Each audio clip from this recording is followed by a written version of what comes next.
The Indiana Hoosiers defied all expectations last season by making the college football playoff, going 8-1 in Big Ten and 11-2 overall. Coming into this year, though, teams will be on the lookout for them as they are one of the top dogs now currently in the Big Ten. And a lot of you will refuse to admit that still, but it is the case, and it's a fact at this point that they are one of the top dogs in the Big Ten. In this video, we will be previewing the Hoosiers in depth, going through roster grades and my season predictions, plus key players for the team. All that and more after this.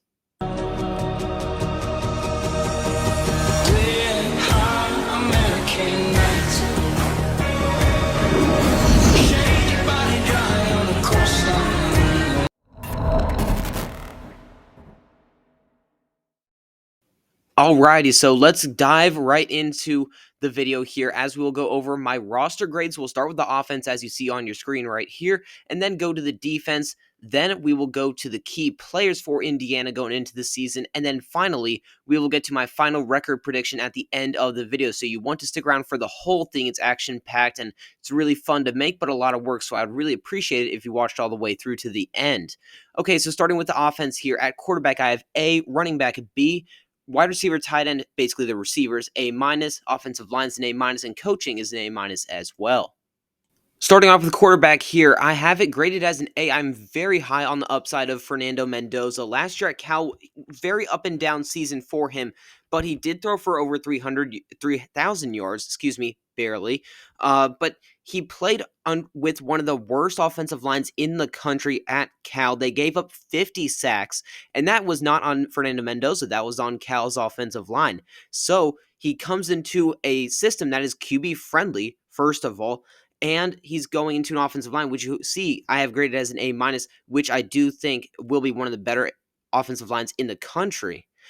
And if you pair this pretty good offensive line to Mendoza's skills, his skills being his escapability, I don't think he's a great runner, but he can certainly move in and out of the pocket. His arm talent, which is great. He's got a heck of an arm, plus his strong decision making. He was able to read defenses very well at Cal. I think you have the makings of a very good quarterback who's going to put up a ton of stats. So that's why I have quarterback graded as an A, not only because of Mendoza specifically, but everything that he has around him, which I think will elevate his play even more.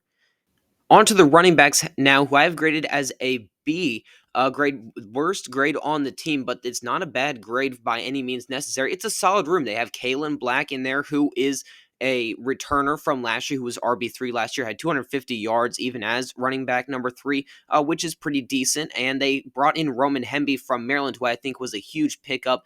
And those two guys, they'll be a solid duo. It's a solid room. It's a solid duo, but it does lack the top end talent.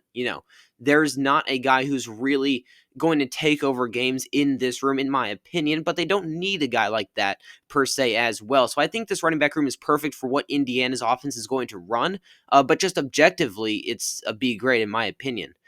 The receivers I have graded as an A- for a couple of reasons. First of which being they retained their star wide receiver Elijah Surratt, who last year led the team in both receiving yards and receiving touchdowns, getting 957 yards and 8 touchdowns. Again, both led the team in receptions by a long margin as well with 53. So he was very good for the Hoosiers, and that was an understatement. He's still one of the most underhyped wide receivers in my opinion. I'm hyping him up pretty well, but a lot of people don't really know his name yet. They will by the end of the season, in my opinion. Now, they also bring back Omar Cooper Jr., who was second on the team in receiving with half as many receptions as Elijah Surratt, as Surratt had 53, and Cooper had 28, and he was still able to manage to get 594 yards and 7 touchdowns. So him being that wide receiver 2, I think he will continue to thrive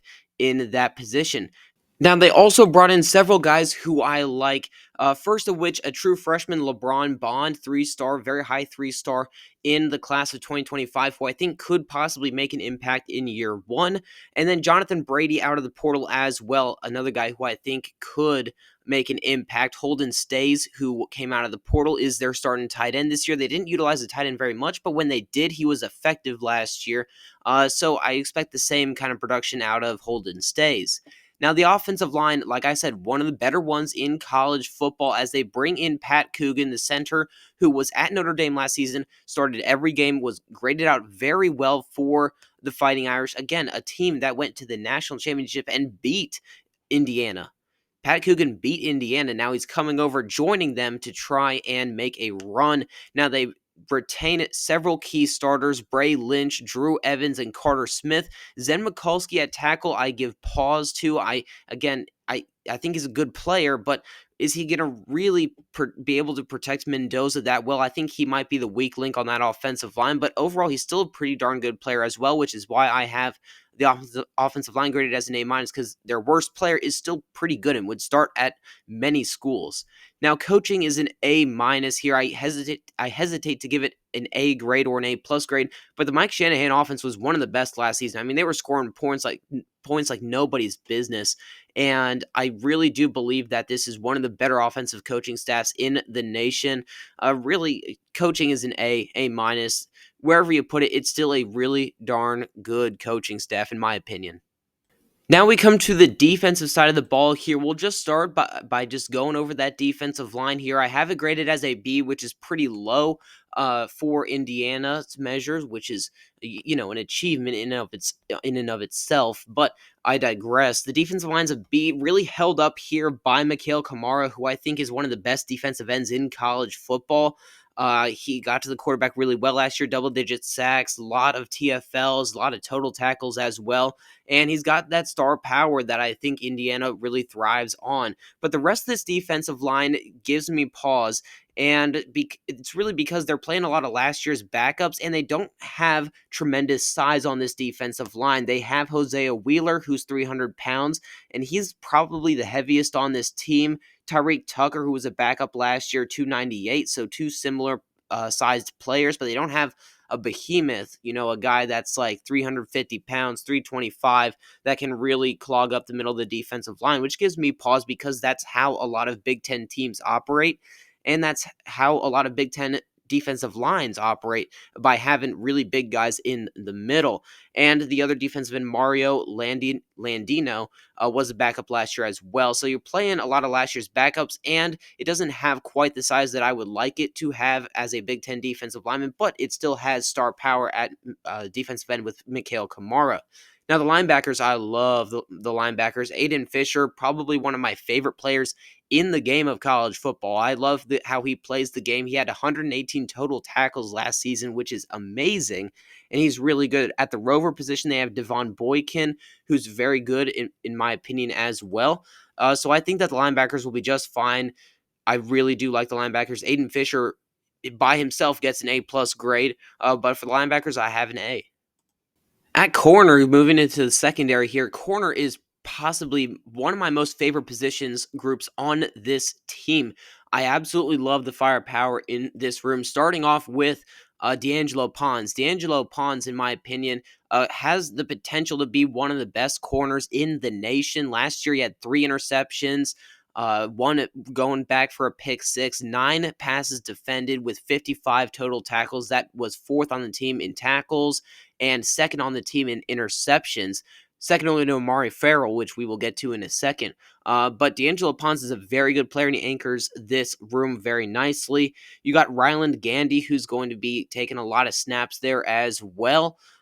Jamari Sharp is another name to look out for, a backup last year who will probably be taking a lot of snaps at corner as well. And one final name for you guys before we move on to the safeties, guy's not really being talked about at all, Sionta Stewart Jr., a true freshman, highly rated 3-star, who comes in, and this is a room that's not very deep, in my opinion. They do bring in Amarian Knighton, forgot to mention him there, 4-star corner from NIU. But Sionta Stewart could very well slide in to that role as well, take a lot of snaps in year 1 for him as well. So then we go to the safeties. The safeties, in my opinion, are really good. You have Amari Farrell. Farrell led the team in interceptions last year with 4. He also had 1.5 sacks, pass defended, 49 total tackles. He was the complete package last year, and he will continue to be for this team, and he's only a junior as well. Lewis Moore, a free safety they got out of the portal, could very well start,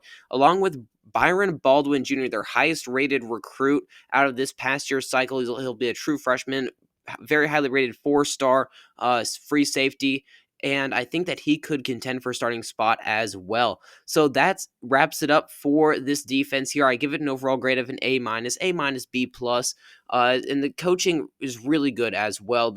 Their defensive coordinator, Bryant Haynes, instilled a toughness that not many DCs can accomplish in 3 or 4 years with a team, and he did it in year one, which is great. Just the toughness that they played with, the attitude, the whole mantra that they played with last year was kind of uncanny, in my opinion, for a year one defensive coordinator, and I got to give them props for that as well. So A for the coaching, A minus overall grades. The coaching kind of lifted the overall grade from a B plus to an A minus. That's how much I value coaching, in my opinion.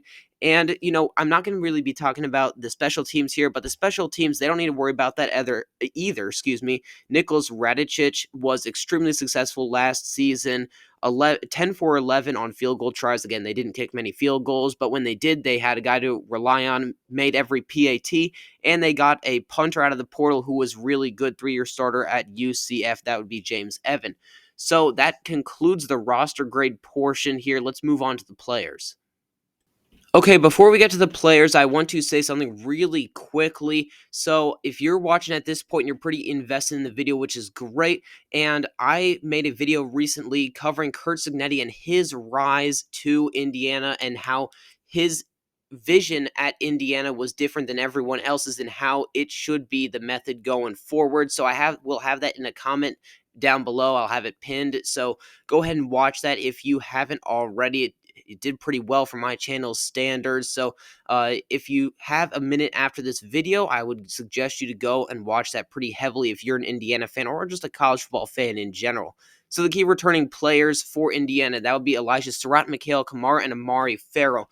Again, we already covered all these guys, but once again, Surratt, leading wide receiver in both receptions and touchdowns, elite playmaker right there. Mikhail Kamara, double-digit sacks, double-digit TFLs, anchors this new defensive line. I can't say that it's really improved, but Mikhail Kamara will certainly be leading this room, and Amari Farrell led the team in interceptions. He is a stud as well. Now, the top impact transfers got to be Fernando Mendoza. I picked Pat Coogan and Roman Hemby here as well. Went all offense here.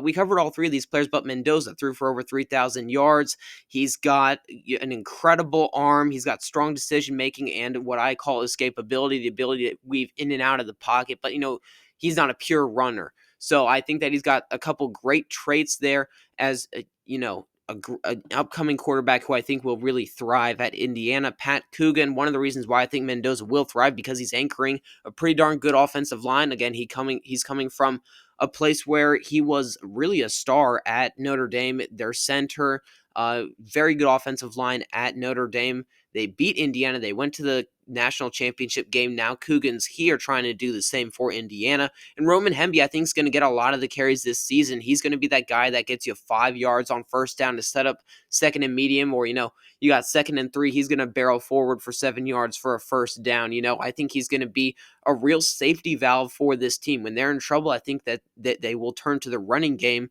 and I think Hemby's going to be right there for him. Now, the immediate impact freshmen, I covered 2 of these guys already briefly, but we'll touch on them briefly again. Byron Baldwin Jr., their number 1 recruit out of Baltimore, Maryland, safety. He's 6'1" and 190, 91 overall rating by 24/7 Sports, top 25 at his position, top 10 in the state. So I think he's just an overall really good player and a guy who can help them immediately if needed. Now, they also do bring in LeBron Bond, a guy who really could help them out of the slot, in my opinion. So those are your key players for Indiana this upcoming season.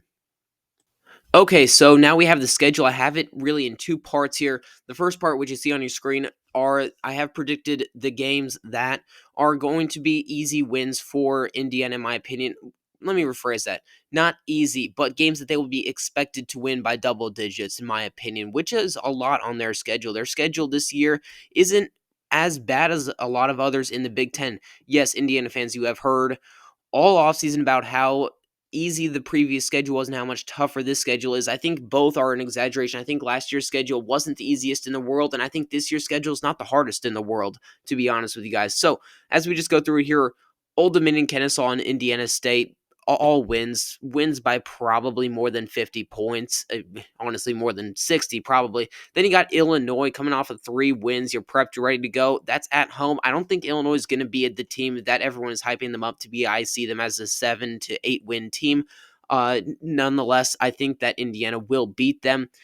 Then you have at Iowa, at Oregon. We'll discuss those games in depth in a minute. Then you have Michigan State. Could be a tough test, but they're at home. Same with UCLA. I think UCLA and Michigan State are about the same caliber team. Those will be wins. At Maryland. Maryland doesn't have a home environment, so that'll be a win. At Penn State, there's the big one right there. Then you have Wisconsin at home. They're going to be feisty this year, but they don't have the depth or the talent in order to beat Indiana. So Indiana will beat them off of the bye. There's no way they lose at Purdue, excuse me.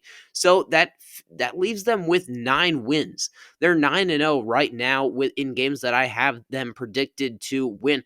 And a lot of people should have this same approach, in my opinion. Yes, they could lose to Illinois. Illinois is probably the best team that I have them beating on this schedule, but still, they'll beat Illinois by 10 points, in my opinion. So now let's get to the big games here and what I have them.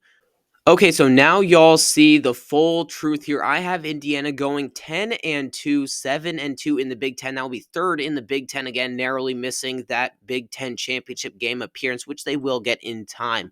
I think they go on the road to Kinnick and beat Iowa. I don't think Iowa's all they are cracked up to be this year. I think their defense will take a step back, and I don't trust their new quarterback. So I think that Indiana will be able to take a win there.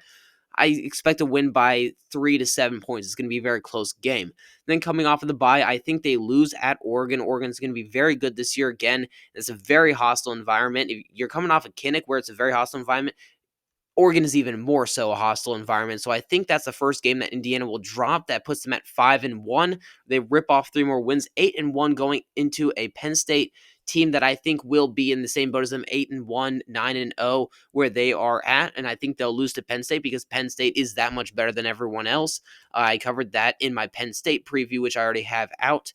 Same with Oregon, by the way. I also have my Oregon preview out as well. Then Wisconsin, I think that they'll beat them. And at Purdue, we already discussed that. So with that being said, thank you so much for watching all the way to the end of the video. I tried to keep things moving here, a lively pace. So if you watched all the way to the end of the video, thank you so much. And show that you watched to the end of the video by liking the video here. It would really help push the video into the algorithm for more college football fans and more Indiana Hoosier fans as well.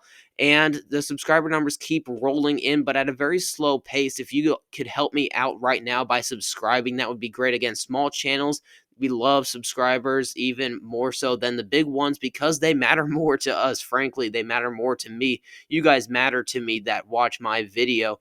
And I do this for you guys. I do this to spread my knowledge of college football and really learn more about college football as well by making these videos. So thank you so much for watching. Remember, I already have a video out, kind of an expose on Curt Cignetti, his past, what he did at Indiana for them to succeed immediately, plus why I think that his